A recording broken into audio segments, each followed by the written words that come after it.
Yay. I just wanted to thank Becky for calling me a couple weeks ago and asking about a lecture I gave about a year ago, actually, to our grand rounds that we give in geriatrics, primarily to faculty members at University Texas Southwestern. But ironically, the day I gave this talk, I had a room full of TWU nursing students, which was very interesting because they never come to our grand rounds, but they were enthralled by the topic. And so I had some allied health, some nursing students, some OTs, some PTs, some dietitians. It's very well received. And I think just as we talk and I give this lecture, I'll give you, hopefully, for you that have practiced clinically and are working with budding clinicians, for them to really recognize some of the issues that we wrestle with in geriatrics. And this is one of the more difficult topics that we talk about and that we deal with, particularly as our aging generation is getting older and older. Today's talk is really going to be centered around one particular gentleman who I happen to have a very soft spot in my heart for him. I kind of adopted him. Not supposed to do that, I know, but I did. He is one of our house call patients. I've known him for many years, and he's a pretty witty guy. You'll see that. So I'm going to use some video excerpts as a way of teaching some of these challenges of finding meaning in old life and truly understanding why I'm still here. It's a question I hear a lot from my patients as they get into their 90s, approaching 100, not really understanding what their purpose is. And so I thought he would be a great kind of character study to use to give as an example of how we can really support our patients through that difficult time. I want to give a shout out to my son. I have two boys, one who graduated from Austin College with a public health degree. He's trying to figure out who he is, adulting for the first time in his life and not have any money left after the paycheck arrives. And Mom, $5 in my account. Yes, this is what adulting is like. My younger son is, he's actually a film/IT major at Mizzou. And so he actually suggested, speaking of technology and our college-age kids, he was like, Mom, if you're going to give this talk, you got to give something visual. So why don't we videotape him? And I'll do the questions if you'll let me ask the questions. And I was like, sure. So my son was 18 at the time when he shot this about a year ago, straight out of high school, going into college. And it was a great experience for him because he got to really, truly spend time with a 90-year-old man and ask him all about his life. So we'll get started. So learning objectives today, there's going to be some parallels between our talks, which I think was the intention, is talking about sense of belonging. We're going to talk about what an existential crisis is. How to cope with death anxiety that a lot of our patients feel at various ages in their life, various times in their life. Coping with adverse life events. How do people approach that? Combating loneliness, which is a huge challenge with our older seniors. Understanding the value of significance. Promoting meaning and purpose in life for nursing home residents. Many of your nurses will be working in long-term care, and they're going to be very instrumental in having that influence on their residents and really being that person to provide and promote meaning for them. And how we, as professionals, can help seniors find meaning, purpose, and potential. Okay, so ironically, what age do we associate with existential crisis? We just talked about this. Middle age, also college entering kids, wondering what am I going to be, who am I? Particularly now with this generation of millennials, they really are struggling with any little setback. They really don't know how to bounce back and how to adjust and really dig deep and figure out who they are. They may have helicopter parents that are fixing all their problems for them, and so it's a very common problem with our college age kids. So the existential crisis, as we've talked about, is this questioning, this unsettling state you have about who you are, your sense of meaning in the world, basically your very being. And for many people, when they approach this crisis, it's just all-encompassing. It just consumes them. They don't know how to look or acknowledge anything outside of this particular stressor. So what's the death anxiety? Well, of course, it's self-explanatory. Death anxiety, I see a lot in my patients, particularly the patients that are struggling with their mortality, either because of their religious beliefs or lack thereof, questioning if they've served a purpose. They may have unresolved conflicts they haven't worked through, which is a very common problem. There may be family issues that are causing that kind of angst feeling of things that have not been said or forgiveness that has not been given. So that's a very common problem I see with a lot of my patients. The other thing we see with the people that are in the death anxiety phase, it's this kind of this acute terror of fear. And so many of the patients that are suffering from that, a lot of them in long-term care, they truly don't want to establish a relationship or a connection with anybody. Why would they not want to do that? It's another thing they have to let go of. Yes, because they're just going to lose it. Whether it's, they're losing their friends, they're losing sometimes their children before they're gone, and so it's just this unwillingness to be connected with anybody because they just don't want to deal with the grief associated with that. And I would think in long-term care, the turnover of staff. Yes. You don't want to get attached to somebody you really like because then, they're going to move the tech over to room 212, and I'll explain that and how that relates to Glenn, our gentleman, because he's dealing with that right now, actually. That's a complaint he told me yesterday. So we're all searching for meaning in our life. Anytime you're dealing with conflict and crisis, you're just struggling and wrestling with how to resolve that. And there's probably some underlying dissatisfaction in your life that's causing a lot of that anxiety as well. So as we all know, there's this positive correlation with having meaning and meaningfulness, with life satisfaction, with happiness and hope and optimism. So those two are directly linked. You guys recognize this painting? What does it look like to you? What do you see when you see that?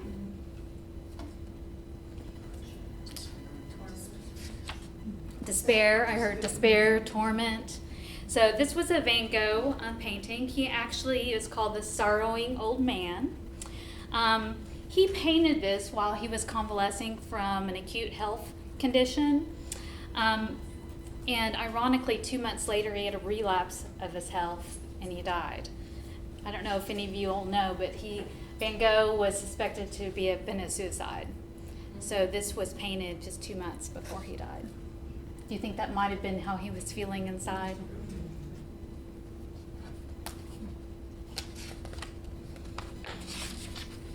So I'm going to introduce Glenn to you. He's going to do a little introduction for you. Okay, so who are you? Well, my name is Glenn J. Miller. I was born in Oklahoma, December the 7th, 1927, which simple math will make me 90. I've lived in several different states in several different projects. I was a railroad roadmaster. I was a railroad accountant. I was a claims adjuster for a freight forwarder company. I have lived in Denver, Kansas City, Chicago, Oakland, and finally back to Dallas. I've been very happy in Dallas. I have been here close to 40 years. I own my own home. I lost my wife 5 years ago. That was a change in life. And things just kind of tumble along since then. So that's Glenn. And now for the rest of the story that he doesn't share in his little opener. He would have talked probably for 30 minutes on that one question. We told him to stay to the point. He did a good job. So Glenn is an only child. He and I have very similar, I'm not an only child, but we have some similar backgrounds. His mother married and divorced 4 times. My mom did 5. She one-upped it by 1. She died when she was 92. He actually cared for her the last few years. Ironically, she put men before him a lot. So he actually was placed in an orphanage at a point in his life, probably around age 9, age 10, somewhere around there. And then when she remarried, I believe her second or third husband, he wished him off to boarding school. He hated boarding school, couldn't stand it, hated all the guys, that it was a boys' boarding school. So he lied about his age and tried to enlist in the Navy at 15. He actually made it to his destination, and then the gentleman pulled him in and said, "Son, how old are you? And don't lie to me." He's like, "Oh, I'm 15. He says, "Well, come back and see me in a couple years, and I promise I'll let you in." So he went back to boarding school and went back and enlisted. He served World War II in active duty from 44 to 48, and he also was in Korea. He's of the generation we're losing, so much life history. As he said, he married Gladys in 1952. They were made childless. I never dived deep into that, but I suspect she had some fertility issues and they just accepted that they weren't going to have children. He actually went to college after he got out of the service and on the GI Bill got his bachelor's in business administration. He worked for the railroad before and after college. Those are his fondest memories. He shares a lot of stories about the railroad. And as he mentioned, he owned his own business. It was here in town. GM was his sole client. He retired in his early 60s. He and Gladys traveled a great deal and really enjoyed their retirement years. Gladys was also my patient. I've known him probably at least 16 years. She died in 2012, and something that's important to note and we'll talk about later, he depleted all of his assets and reverse mortgaged their house to pay for her care. So if you recall towards the end of the conversation, he said, "My wife died 5 years ago and I've tumbled along since then." And I think that word tumbled is very significant, very much describes how he felt. Grief was really hard for Glenn. He, even though he did caregive for her, he did recognize when he needed help, so he had private help for quite some time, but he really had difficulty figuring out who he was after she died, as many of our spouses do when they lose their significant others. So that was at the point where he was kind of trying to figure out what his purpose was. So I found this quote and I really like it. Grief is an expression of love that continues after death. Grief is not a cut-off process. It continues for an indeterminable amount of time. There is no timeline to grief. When you're in grief, you just have difficulty focusing on new goals and determining what your purpose is, because the fear and acceptance of moving on means that you're going to forget that person.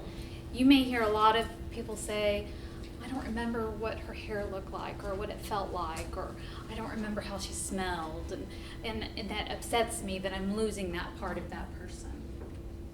So the path to an integrated grief requires 3 processes: accepting the reality of their death, finding new meaning and purpose in your life, and also continuing that bond with your loved one. And so many of our people get stuck, maybe after the first one, and never can move on to number 2.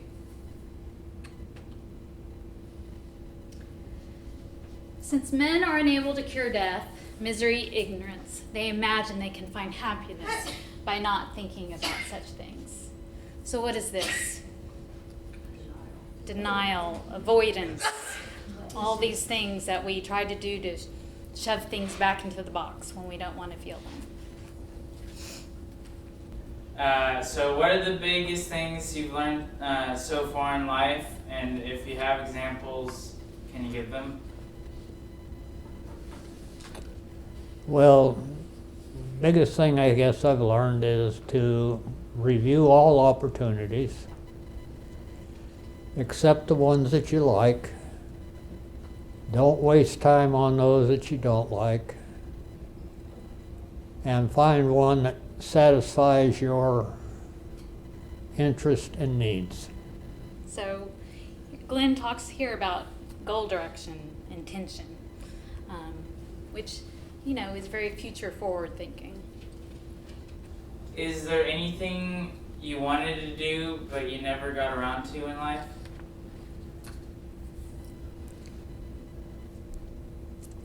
I've done most of what I wanted to do.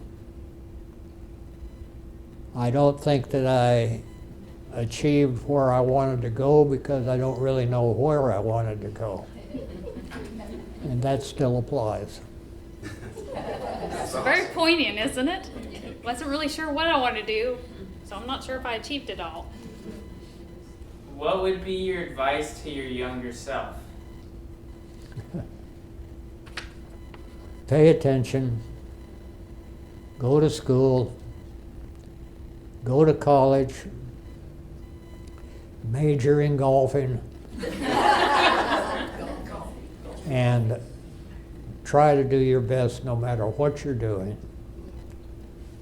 Amen to that. And sum it up with, I did it. Yes. So first thing he asked Noah is, what are you going to major in? He's like, oh, I'm journalism. He goes, oh, I don't know if you should do that. Do you golf? You know? Noah's like, no, I'm a swimmer. He goes, oh, well, you could do that too. So yes, that was his little funny inserting there. But that's very succinct accomplishments, you know, goal completion. He's very, you know, directed about his advice. Do you have any regrets in life? Oh, one, I should have stayed with the railroad. So as I mentioned earlier, Glenn left the railroad when he was 35. He was young. I mean, he was kind of just starting his career. And I asked him why he left. He's like, I don't know. He goes, I thought there was a better opportunity around the corner to own a business. Well, I think I mentioned earlier that GM was his sole client. So what do you think what happened and how he lost his business? GM decided to not have him as a subcontractor. And so he basically went bankrupt. He had built a business for many years. He also discovered his partner was basically embezzling money out of the business. And so it just did not end well. So I think a lot of his regrets have to do with knowing what he knows now and wishing he had gone backwards. When you talk to him, all his memories are about the railroad, everywhere he went and the things he did and all the different jobs he served. But he was really only on the railroad for a very short period of time.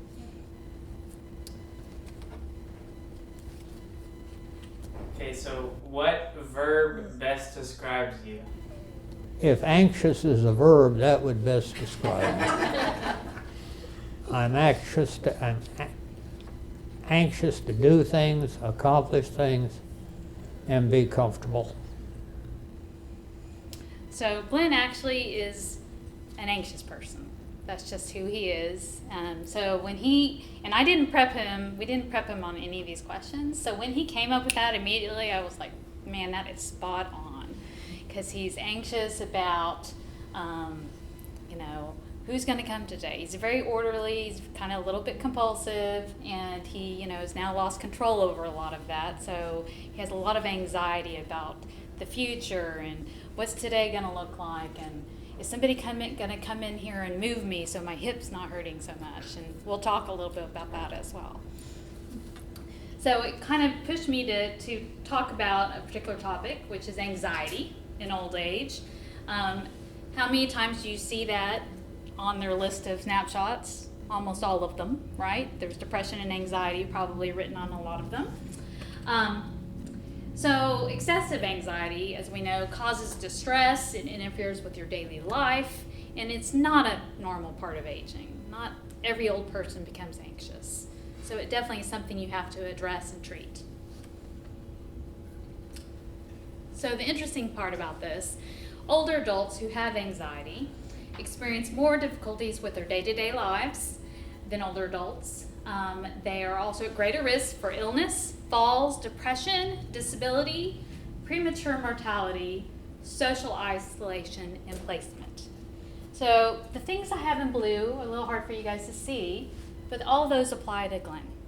Every single one of those he's experiencing. And then for older adults that have co-occurring depression, oftentimes they put him on antidepressants. That's the first line of treatment. Sometimes it works, sometimes it doesn't. Glenn was actually diagnosed with depression by his primary care provider shortly, probably about a year after his wife died. He just couldn't get over the hump. He was just really struggling. So he was put on sertraline. Ironically, did really well, 50 milligrams, and then we had this acute event we'll talk about. And so the facility physician has bumped him up to 100 milligrams. I think he's up to 150 now. This is a year ago when I wrote this. And he's also had very passive suicidal ideation. And that has interfered with actually a lot of things, placement number one. And that was something that he verbalized to me and to several health professionals after his hip fracture, which we'll talk about. He is getting psychotherapy. So there are studies that suggest that moderate increase in adverse life events, things we can't control, in depressed patients compared to control groups in depressed patients with dysthymia report that the life events have a greater impact on their mood. So basically, there's a couple scales, and interesting enough, there's a belonging scale. It's very similar to the one you talk about that we're going to talk about. But there is this adverse life events scale that I actually administered to Glenn because I wanted to kind of see where he fell on the spectrum. So again, the study had 50 with major depressive disorders, 79 with dysthymia, and then they of course had a control group. There were fewer women in the dysthymia group than in the major depressed group, which doesn't surprise me. Predominantly white. And then the events had occurred the year prior to their evaluation. So this is about a 12-month spectrum that they're looking at. So this is hard to see. I know it's going to be blurry for you guys, but it's got several different subsets. So what I'll do is I'll show you how Glenn rates, and that will help you understand the scale a little bit more. Okay. So on this scale, Glenn's adverse life events, when we talked about this, I basically said, I want you to classify. He had a hard time, seniors have a hard time classifying anything without a story, but I had him give me some pretty succinct stressors. So we talked about financial difficulties. He said it was a very stressful situation, and it also was impacting his mood. So for Glenn, specifically from a financial perspective, again, I told you he depleted his assets, he reverse mortgaged his house, and at the time that I did this talk, he had no equity in the house. In fact, he owed money on the house. And it's in North Dallas, worth $500,000, if it gives you an idea. He had also applied for VA entitlements, but they got hung up, and we were still kind of in the limbo process of getting that approved. For major physical illness, so around this time, he had a new diagnosis of bladder cancer. He had been having recurrent UTIs that then led to finding the tumor. He had failed a swallow study, which all my 90-year-olds do when they're given. And so what does that mean when you're in a long-term care facility? I want you to get a mechanical saw. Yes, and he's like, I hate this. This is horrible. Can I choose not to have this diet? And I said, yes, you can choose that. and accident or injury. And as I've alluded to, this placement that he has in a nursing facility began with a fall and a hip fracture, like so many of our seniors. It wasn't just a hip fracture, it was a hip fracture with a displacement, with another surgery, and another displacement, and a third surgery, and then a femur fracture from another fall. So 4 surgeries in a period of 3 months. With a man that walked on a walker, barely living independently with some help. So he was really in a difficult situation. The same surgeon, not at UT Southwestern, had repaired it each time and made him non-weight bearing. I wonder why. Because he didn't want to repair it again. He didn't want anything to happen. So he stuck him in the bed. It said no physical therapy, no weight bearing. And that frustrated him because he worked so hard in rehab. He was the most determined person I've ever seen in rehab because he wanted to go home. That was his goal. He wanted to go home. So that leads to forcing to leave your home and the loss of your home. So he's not only left his home, but he knows he's probably going to lose his home because, yes, it's reverse mortgaged. And it's not really his home, it's the bank's home. He knows in order to become Medicaid eligible what that means. We discussed that multiple times. Again, he has no long-term care insurance or any other entities to help pay. He has an income of around $1,800 a month. He, when he was first leaving rehab to go into long-term care, he has 3 good friends. I'm one of them, and 2 friends he used to sing with. And we had a discussion, and we talked about what was going to happen. He was going to end up in a Medicaid pending facility. Probably wasn't going to be desirable, but we explained the process. And the premier place that I had chosen, that I got him pumped up to the top of the list, declined him because in the medical records there was a notification that he was going to take melatonin to kill himself. I'm like, really? You're going to deny him because he said he's going to take melatonin? So I fought, but they said, no, we can't. He's too high of a liability for us. We can't take him. So somebody decides, Mike, his good friend, decides to have his nephew, who's going through a divorce, to move into his house, which was kind of peace of mind, but also very unsettling because he didn't know what was going to happen while he was there. The guy had 3 dogs. Glenn was not a big dog person, so that was very stressful. So this kind of gives you an idea of kind of where he's ranking on the stress scale, which is super high. And as we would expect, these are very, the results are very predictable. The higher the perceived stress, the more effect it has on your mood.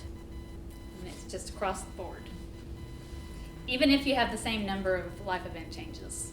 It's how it's perceived, then how it impacts the mood. So loneliness is the hidden killer in the elderly. You hear a lot of people talk about they died of loneliness. Well, there is some truth to that.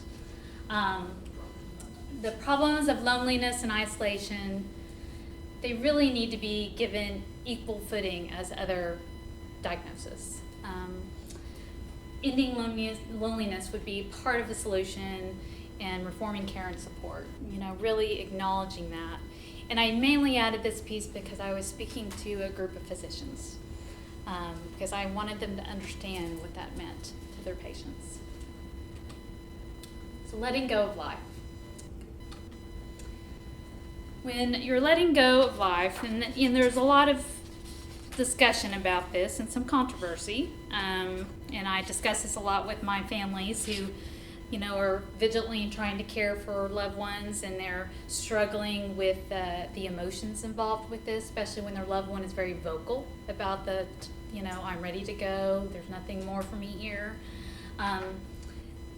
This was a study that was done in 2017, a study that evaluated loneliness of the frail older adults as interpreted by their significant others, which was kind of interesting because it was from the perspective of their caregivers.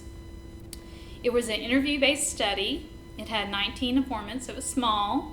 They interviewed Significant others, they defined as anybody they named as close to them. It could be family and friends, significant other, partner.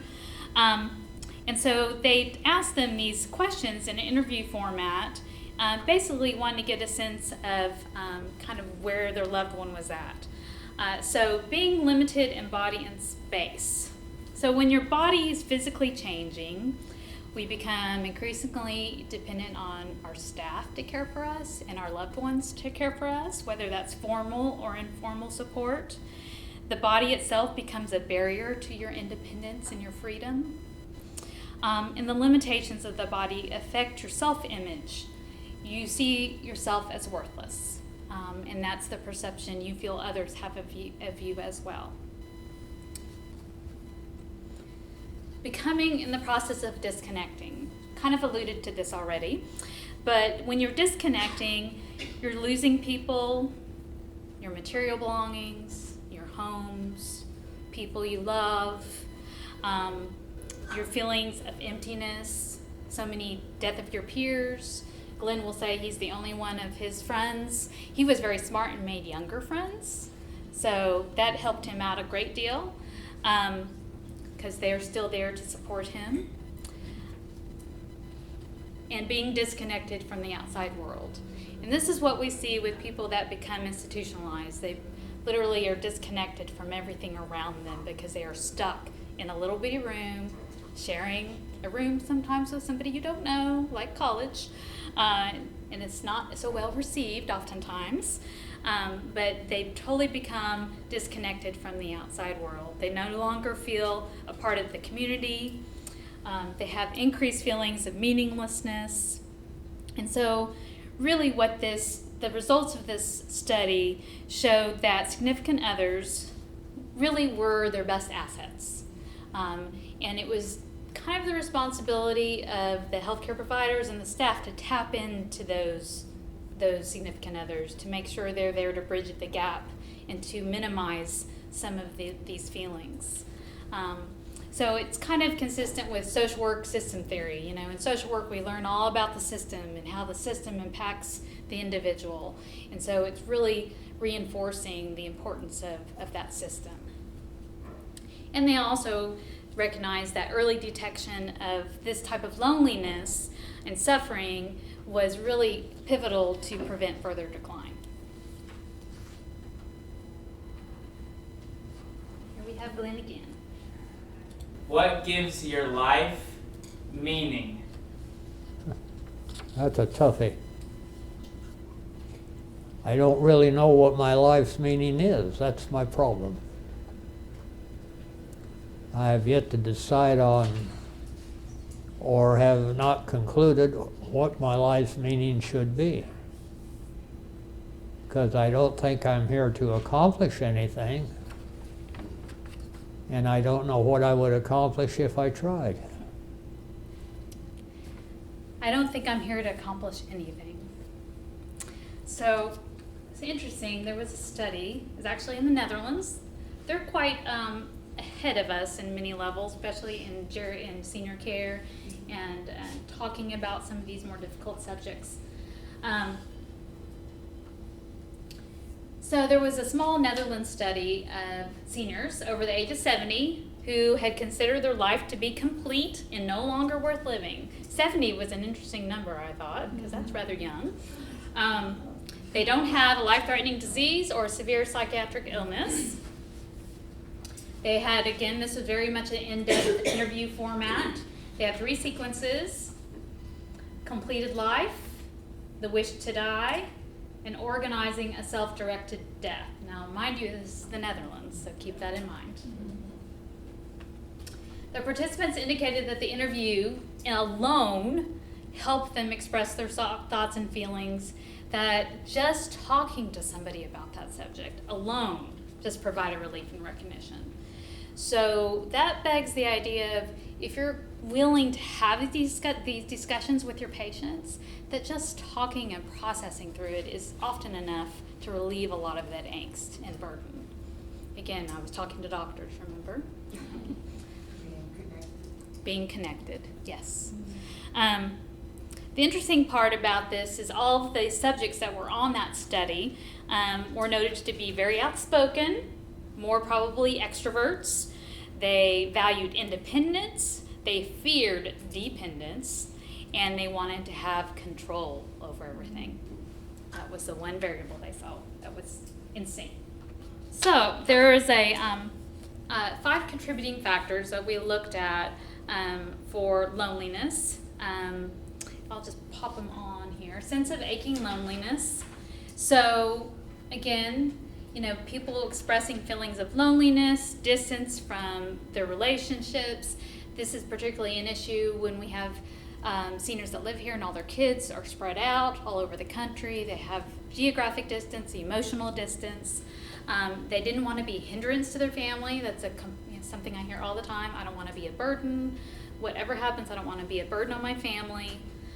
They're losing contact with their peers, and they don't feel that it's being reciprocated. They may reach out, but they're not getting anything in return. The pain of not mattering. You feel dispensable, redundant, and unimportant. And those are all pretty heavy words. You feel like you've accomplished your life task. Glenn alluded to that he felt like, yeah, I think I've done everything I needed to do. And you feel rather marginalized. The inability to express yourself. This happens when people lose their ability to do their hobbies. Golf was Glenn's major hobby. Well, do you think he can golf? No, he can't golf anymore. He watches it religiously. I cannot go if the Masters on or any kind of golf because he's just sitting there, just glued to the TV. Your multidimensional feelings of being just tired. I'm tired of this. I'm tired physically and emotionally tired. I'm overwhelmed. That for so many of my patients looks like loss of energy, listlessness. They have no enthusiasm or motivation. Boredom is another big problem we have. And the aversion towards fear dependence. We've kind of talked about this. You voluntarily become dependent on others. You have just disdain about the nursing home. I don't want to be in the nursing home. And it's justified for so many of them. And this is all very intuitive, but the value of significance is just interrelated to all these factors. Being visible, recognized, wanted, needed, valued, depended upon, and attended to by others. So those are all things we all strive to feel from people that love us. So promoting meaning and purpose in nursing home residents. I wanted to talk about this because this specifically was related to Glenn's predicament in that he's in a long-term facility now. So when you guys think of nursing facilities, Texas, we're at the bottom of the rung for nursing home facilities, sadly. So who requires nursing home care? The oldest of the old, typically. There's a 2-year mean length of stay. I would say it's probably more like 18 months, a little bit lower. Chronic illness, multiple diagnoses, very high mortality rate, and 80% of them have cognitive issues. Glenn is an exception. He's cognitively intact. So for him, it's almost more difficult because he is cognitively intact, and he's surrounded by people with impaired cognition. And of course, they're physically dependent for ADL support, which is what dictates that need of that level of care. And for many, like Glenn, they've outlived their financial resources. My patients are outliving their fairly generous savings they've had set aside. And they literally have nothing left. They're like, I didn't plan to live this old. I retired when I was 60 for a reason, because I wanted to have fun and then die and leave my kids some money. And here they are, 95, and they're broke. No money. So there was another study that talked a lot about just meaning, making sense of your existence, feeling that life is significant and worthwhile. These are with nursing home residents, as I mentioned. Feeling intention, aim to meet or be achieved your purpose. And opening your mind outside of yourself, feeling connected. You guys mentioned connectedness, belonging is at the core of self-transcendence. So meaning and purpose in life among nursing home residents without dementia, significantly related to nurse-patient interaction or to the family and friends outside the nursing home. So for your nurses that are doing rotations, long-term care, which I know a lot of bachelor's level nurses are doing that, they need to know that sometimes their contact with that patient is the only contact they're going to have from somebody else. There are a lot of people in long-term care that don't have people visiting them. And so they have to have a connection. So there was a study, interviewed residents.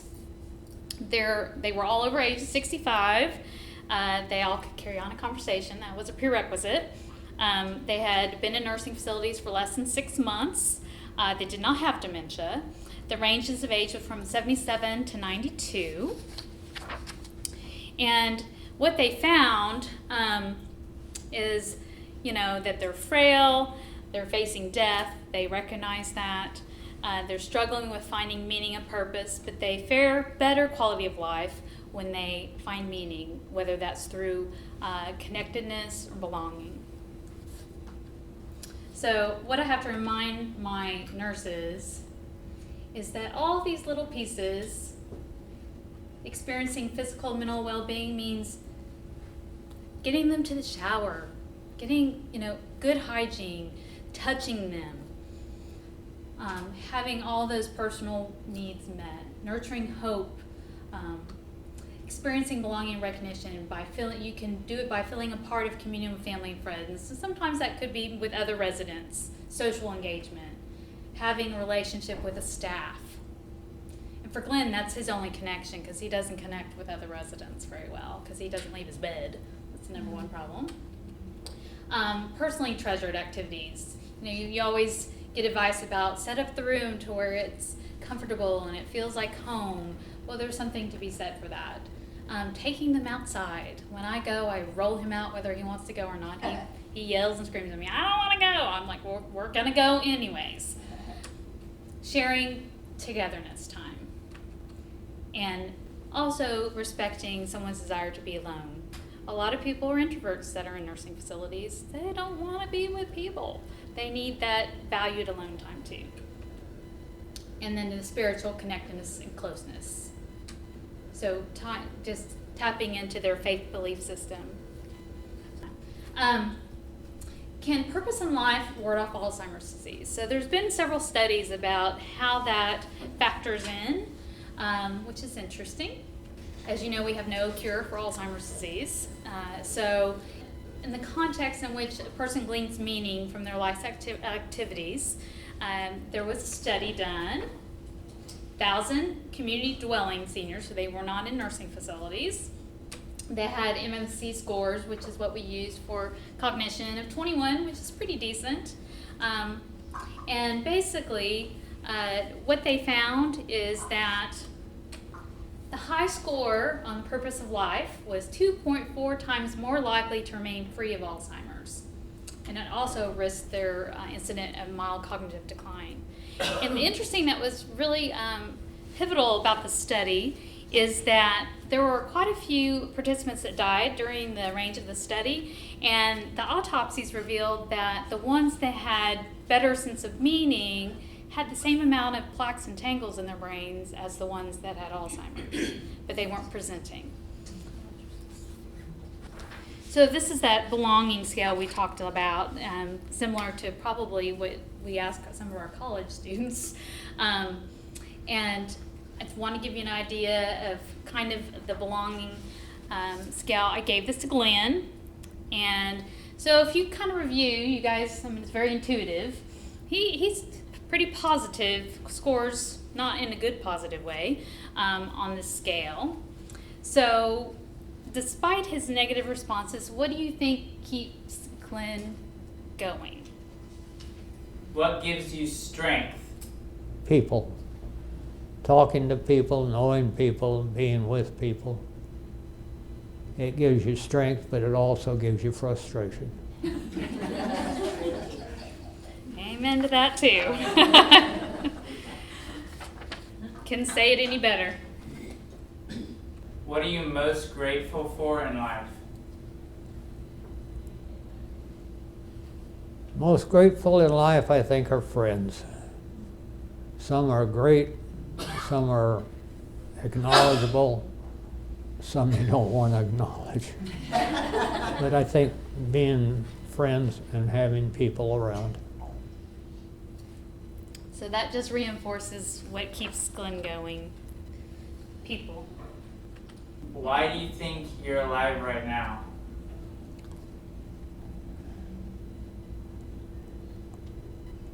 I guess because of the persistence of my friends. Partly true, because he'd rather not be here.